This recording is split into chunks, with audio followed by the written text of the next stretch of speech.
Bonjour à toutes et à tous et bienvenue dans 101%. Aujourd'hui la critique de Gauntlet. Alors pas le Gauntlet sur Amstrad, c'est 1128, non, Gauntlet qui ressort là, voilà. Crunch Time sur Patch, Metal Missile et Plastic Gun, mais on commence avec les news.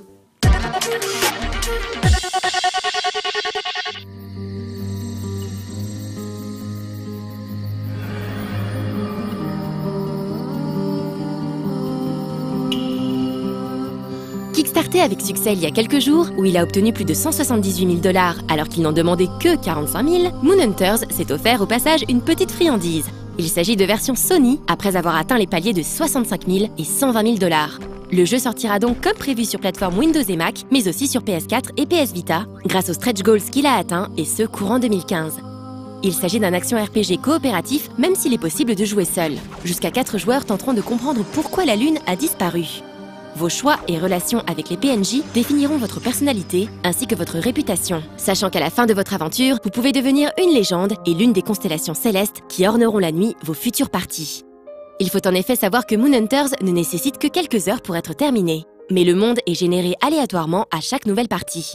Il faut noter également que plusieurs runs seront nécessaires afin de débloquer toutes les classes, tribus, etc. Moon Hunters est développé à Montréal par le studio indé Kid Fox Games. Ok, on va faire très vite parce que le teaser n'est pas trop long et aussi parce qu'il n'y a pas besoin d'en dire trop. On va se tutoyer aussi parce qu'on est tous frères dans le sport extrême.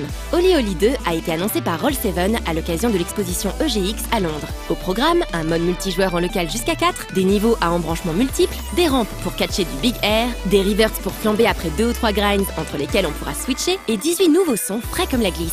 Alors lève ton pouce et ton auriculaire, secoue la main comme un surfeur, sors la wax et prépare ta Vita ou ta PS4. Ça va se passer courant 2015.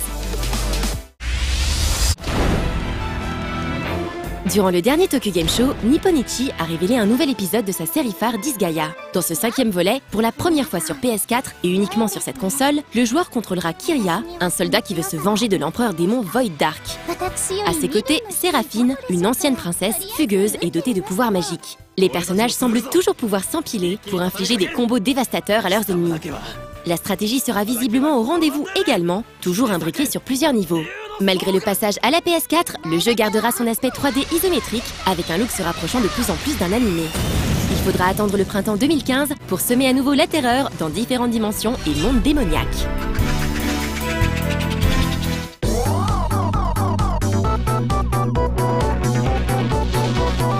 Je suis allé jouer mon spectacle au Luxembourg pour les Tsoupé Fan Day 2, voilà, donc je jouais le dimanche.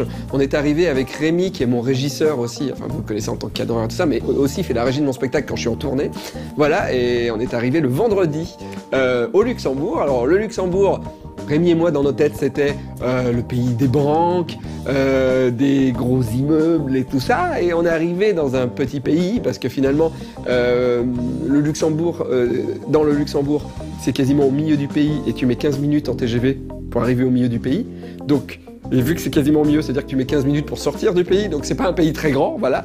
Et quand tu arrives dans cette ville, tu fais « Oh, la gare, elle est belle !» Et tu fais « Oh, l'hôtel, il est dans cette rue, et je crois que la prostitution est légale. » Et à côté de notre hôtel, il y avait vraiment beaucoup de photos de dames. Et là, je me suis dit « C'est bizarre !» Ce week-end commence bizarrement, moi qui croyais voir que des gens en costume cravate, là, ils ont des costumes en cuir. Mais bon, je vous explique la suite de mon voyage. Après, la critique de Gauntlet. J'ai adoré Gauntlet. C'est le premier jeu avec lequel je jouais avec des potes. Bon, il y en avait, ils étaient au clavier et tout ça, mais c'était tellement bien.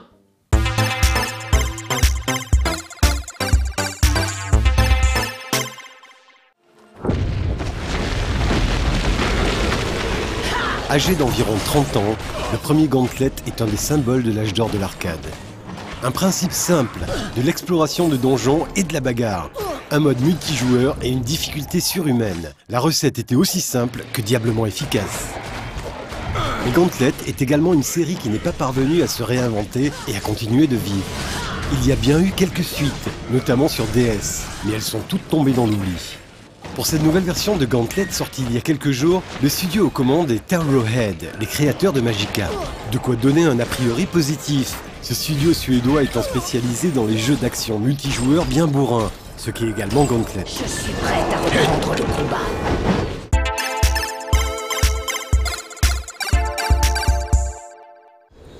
Un guerrier, un elfe, une valkyrie et un sorcier tentent de surmonter les épreuves du Gauntlet à la recherche de richesse et de gloire.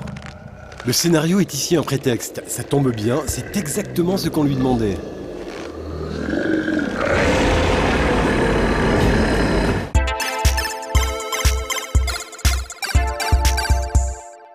Si tu continues, Angélie, je trouverai un moyen de te punir. Gauntlet est un hack and slash en vue de dessus très direct.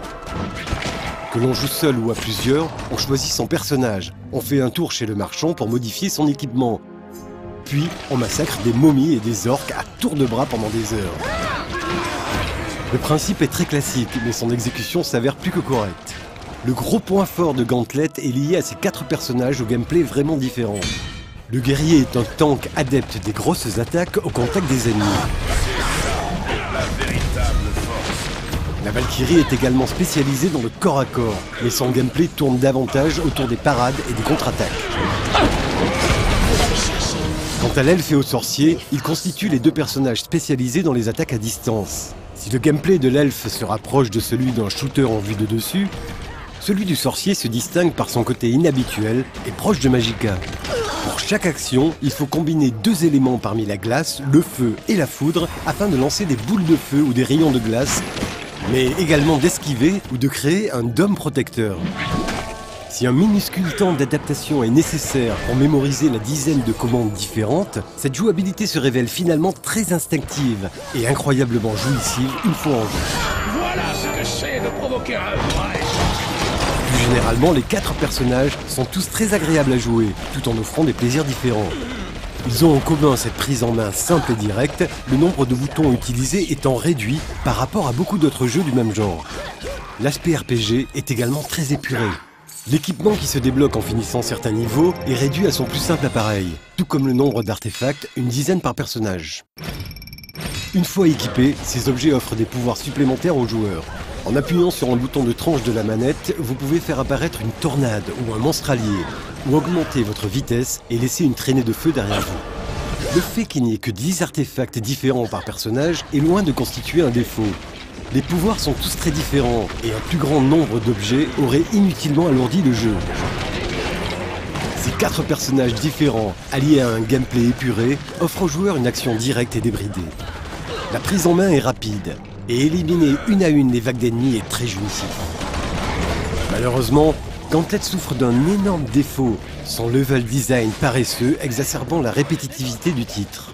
Les 3 zones du jeu sont chacune composées de 4 niveaux. Les 3 premiers niveaux de chaque zone suivent à l'identique la même structure. La première partie demande de parcourir une série de salles, d'actionner des leviers et de tuer des centaines d'ennemis. La deuxième partie se présente sous la forme d'un niveau spécial lié à chaque zone. Par exemple, dans le premier monde, on a droit à une course-poursuite avec la mort.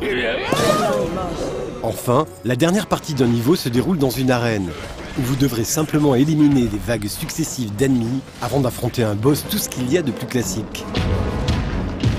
Cette progression sans originalité ni folie exacerbe la répétitivité de Gauntlet tout en étant un gros frein à la rejouabilité.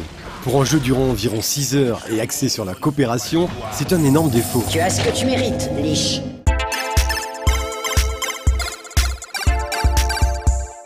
Ces grottes sont jonchées de dépouilles d'incapables. Ajouteras-tu la tienne au charnier? S'il y a un point sur lequel Gauntlet est inattaquable, c'est son peaufinage. Peu importe le nombre de joueurs, l'action est constamment fluide, y compris en ligne. Trouver des joueurs prend rarement plus d'1 minute, et les déconnexions en plein jeu sont inexistantes. Malheureusement, toutes les qualités de Gauntlet n'arrivent pas à rattraper son level design paresseux et beaucoup trop répétitif, même pour un hack and slash. On regrettera également l'impossibilité de réattribuer les touches pour les utilisateurs du combo clavier-souris. Le jeu est certes pensé pour être joué à la manette, mais il y a un minimum d'options à respecter lorsqu'on sort son jeu sur PC. Mais si cette version de Gauntlet ne deviendra jamais aussi culte que l'original, et que vous n'y jouerez probablement pas 50 heures, c'est loin d'être un mauvais jeu. Les 4 personnages différents, la prise en main immédiate et l'action intense en font un jeu idéal si vous avez des amis avec qui y jouer durant 2 après-midi, voire un peu plus si vous voulez tester différents personnages. À vous de voir si ça vaut 20 €.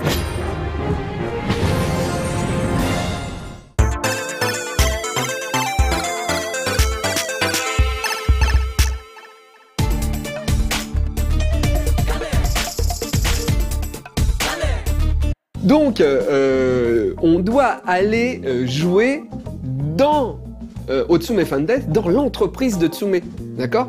Mais forcément, c'est une entreprise, donc elle n'est pas au centre du Luxembourg, elle est dans une zone industrielle un peu loin du Luxembourg. Et donc, pour aller sur le lieu, on se dit on va prendre un bus, et donc on regarde les bus, il y a beaucoup de bus là-bas, beaucoup de bus, avec beaucoup de chiffres, c'était un peu compliqué. Avec Rémi, on arrive à se débrouiller, on enregistre, on se dit vraiment, alors le trajet, c'est là, ça va là, nickel, nickel, nickel, nickel. Le samedi, on prend le bus, on va là-bas, on arrive, super, on fait la répétition, on pose les lumières et tout, génial, on repart, on se dit ok, le lendemain on est bon, le lendemain, le dimanche, on se lève, on va au bus, et le bus ne passe pas le dimanche. Donc on prend un train qui nous amène à une gare qui est à 10 minutes à pied de l'endroit, et avec les costumes et les bagages, on fait 10 minutes à pied sur la route au milieu de nulle part au Luxembourg parce qu'il n'y a que des arbres, croyez-moi, et c'est un petit peu la loose. Voilà, on regarde Crunch Time sur le patch.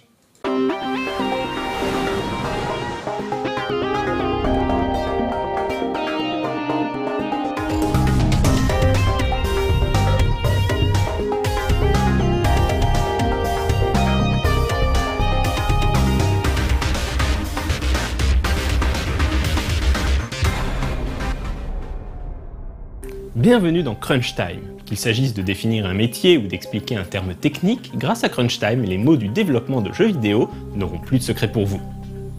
Comme vous avez pu le voir, le générique de l'émission vient d'être patché. Le mot anglais patch désigne à la base un morceau, une pièce de tissu, dont on se sert pour réparer un vêtement troué ou déchiré. Patcher, c'est donc rapiécer, un programme défectueux. En français, on pourrait probablement parler de rustine, même si le terme patch est désormais entré dans le langage courant. Malgré tous les efforts des développeurs, il est très rare qu'un jeu sorte totalement dénué de bugs.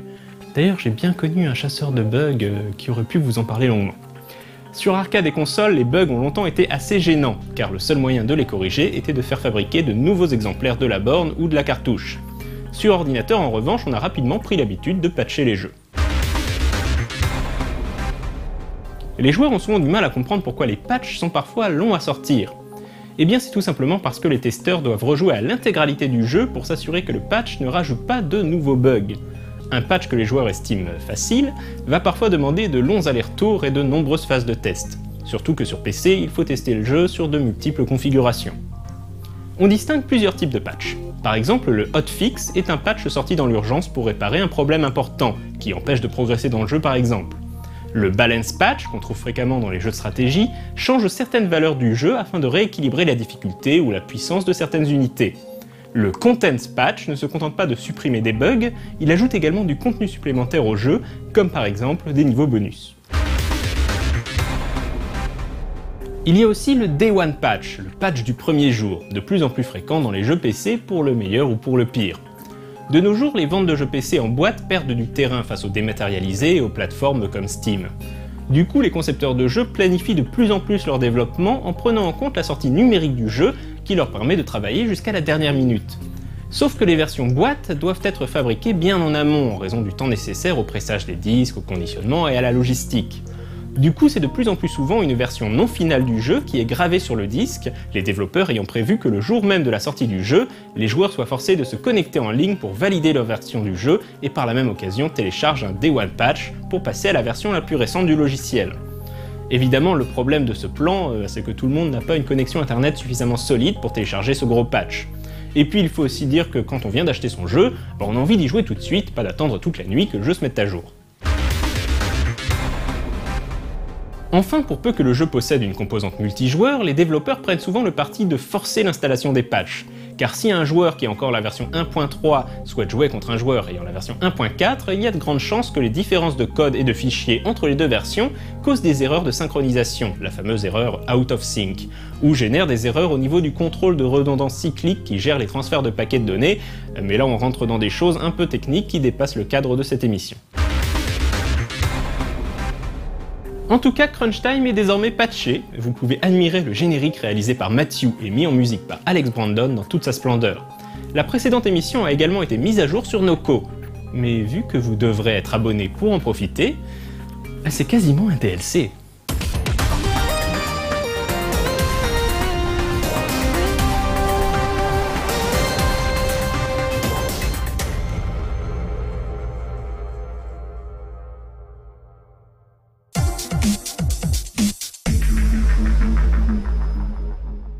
Voilà, Julien Pirou a réussi à patcher le générique de l'émission. Vous pouvez aller même voir sur Noco. Regardez bien, même peut-être l'épisode 1. Ça y est, c'est patché, c'est réparé. Voilà. Donc, avec Rémi, on arrive à la journée Tsume Fan Day. Alors, Tsume, il fabrique de la figurine, de la belle figurine de manga, d'animé, voilà. Et les gens qui sont là-bas, c'est vraiment des gens très fans de figurines. D'accord ? Les mecs, c'est leur passion. Et du coup, au moment où on a annoncé qu'il allait avoir mon spectacle, pas tous, hein, attention, mais il y en a certains qui ont fait « Et ça a quoi à voir avec des figurines ?» Davy, il passe sur No Life, il fait des trucs, des fois, il y a des mecs qui ont refusé de venir voir mon spectacle. Que tu faisais gratuitement. Moi, je jouais gratuitement, là, parce que c'était compris dans le week-end. Les gens avaient accès à tout, et mon spectacle faisait partie du truc. Des mecs qui ont rien à foutre. Du coup, bon, voilà. Et le truc, c'est que je jouais dans un hangar, et je pouvais pas avoir de noir complet. Ça fait que quand un sketch est fini, normalement, il y a un noir. Et les gens, ils applaudissent parce qu'ils comprennent. Mais là, quand mon sketch était fini, on éteignait la lumière, mais on me voyait toujours. Ça fait que les gens, ils savaient pas si c'était fini ou pas. Et mon spectacle commence dans le noir, normalement. Là, on m'annonce, et je rentre sur scène dans le noir, et je m'assois sur un fauteuil. Et là, on m'annonce, je rentre sur scène, les gens applaudissent parce qu'ils me voyaient arriver, mais normalement, je suis dans le noir, donc je m'assois sur mon fauteuil, et là, Rémi, il s'en mêle un petit peu, et donc la voix off ne part pas. Et donc, je suis assis sur un fauteuil devant, je sais pas combien, il y avait 200 personnes, peut-être, je sais pas, 100 personnes, je sais pas. Enfin bon, voilà, j'étais là, devant ces gens, assis, un peu grisâtre, les gens me regardaient, ils attendaient, le son partait pas, j'ai eu l'impression que ça durait, mais 20 minutes, le truc. Après, la musique part, mais moi, je parle pas tout de suite dessus. Et après, je commence à parler avec mon psy. Et là, je vois que les gens, ils sont pas venus là pour ça, déjà. Et voir moi en train de parler avec un psy, ils sont comme ça. Et ça a duré, les gens riaient pas. Et heureusement, à un moment dans mon spectacle, il y a une vanne où je fais Gollum et je parle de Star Wars. Et là, ils ont ri. Et j'ai fait, oh putain, je viens de loin. Oh, regarde, mets ta missile et Plastic Gun.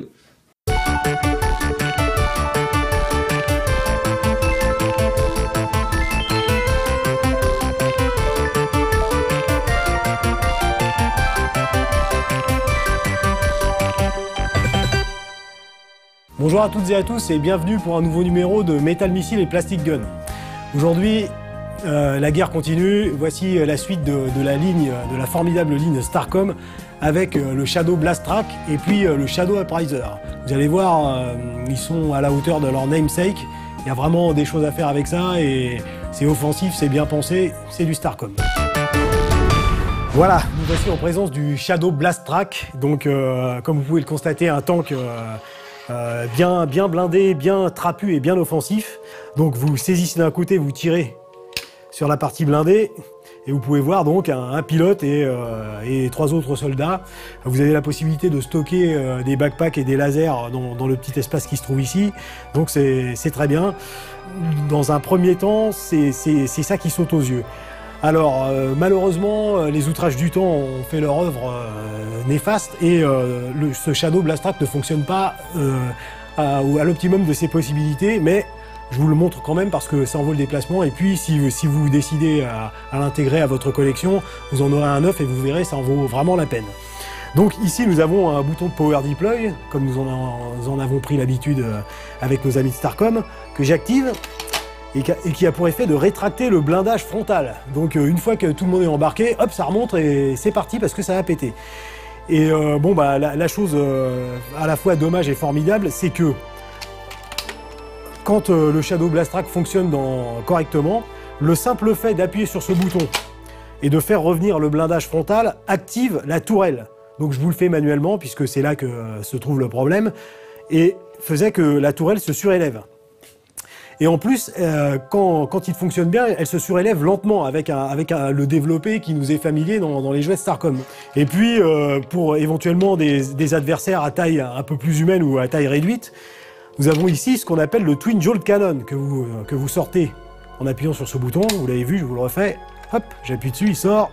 Vous sortez les canons. Et là, s'il y avait un petit malin qui éventuellement voulait profiter d'un angle mort pour poser une mine ou je ne sais quelle autre joyeuseté, ben, il en a pour son argent puisqu'il prend du Twin Jolt Cannon en plein dans la tronche. Donc voilà, c'est étudié pour. Comme d'habitude, un maximum de possibilités ludiques et combinables. Aussi bien le jouet seul qu'avec les autres jouets de la ligne. Voilà, je vous fais un petit arrière, avant. Bon voilà, on comprend tout de suite que la bête est bien dotée pour faire face aux problèmes que peuvent poser un champ de bataille. Mais il peut y avoir mieux et plus gros. Haha, le Shadow Upriser.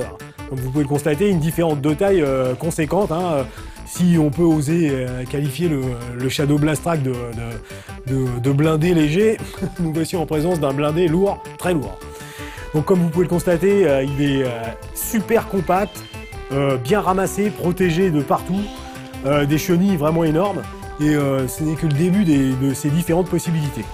Donc ici vous avez un petit bouton qui vous permet d'ouvrir le cockpit, de manière à ce que de temps en temps le pilote puisse prendre un peu l'air. Il y a aussi la place pour un éventuel copilote. Vous le refermez, tout ça est bien sûr monté sur ressort. Donc du canon à ne savoir qu'en faire pour protéger les pilotes bien sûr.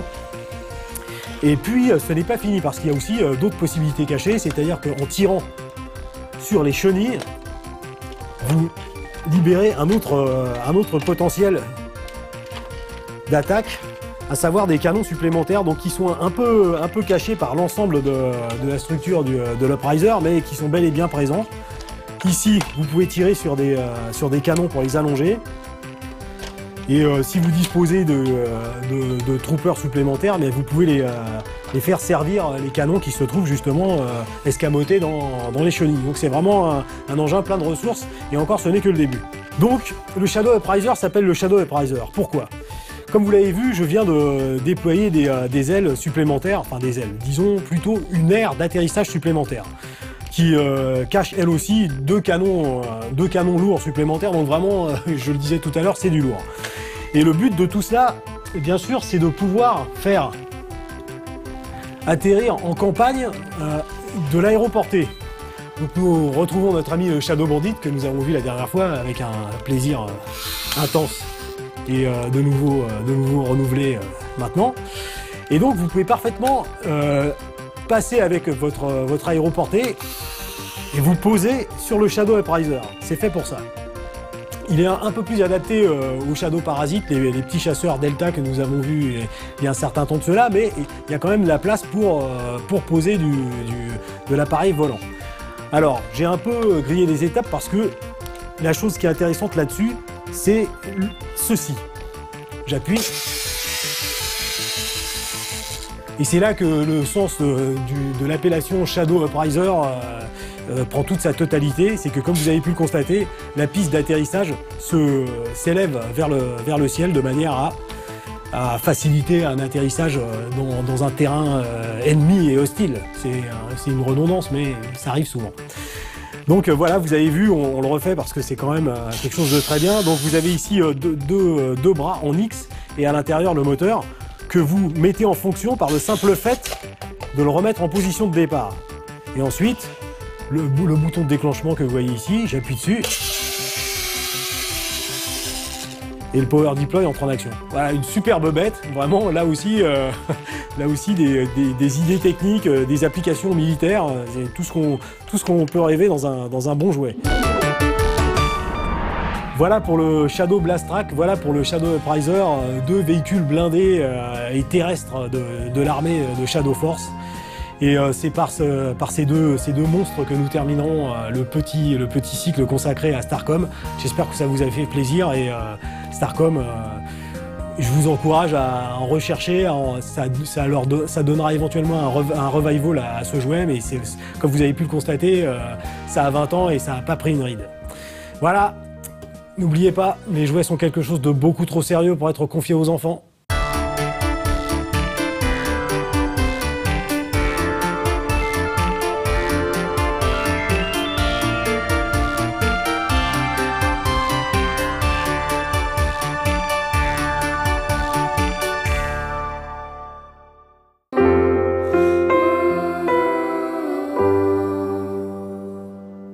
Et le soir, on est rentré à l'hôtel avec Rémi. On arrive dans notre rue, vous savez, la fameuse rue où il y a des dames qui travaillent. Et je vois un mec au loin qui me voit, il a une casquette et tout. Et il me voit de super loin, et le mec il me sourit. Alors moi je fais hey! Et le mec il me fait hey! Et je fais hey! Je me dis ah, il m'a reconnu, il veut une photo. Le gars s'approche de moi, il me fait hey l'ami! Et je fais hey! Je m'arrête, et le gars il me fait t'en veux? Et là je fais oh non! Et j'ai eu une réaction genre oh non non non non! Et le mec il a dû. Et en fait, après le gars il a me regarder comme ça, je fais ah non non non non non! Et voilà, bon, voilà, j'ai eu vraiment l'air con. Si vous voulez voir mon spectacle dans de bonnes conditions, je joue samedi à la Nouvelle Scène à 19h. Voilà.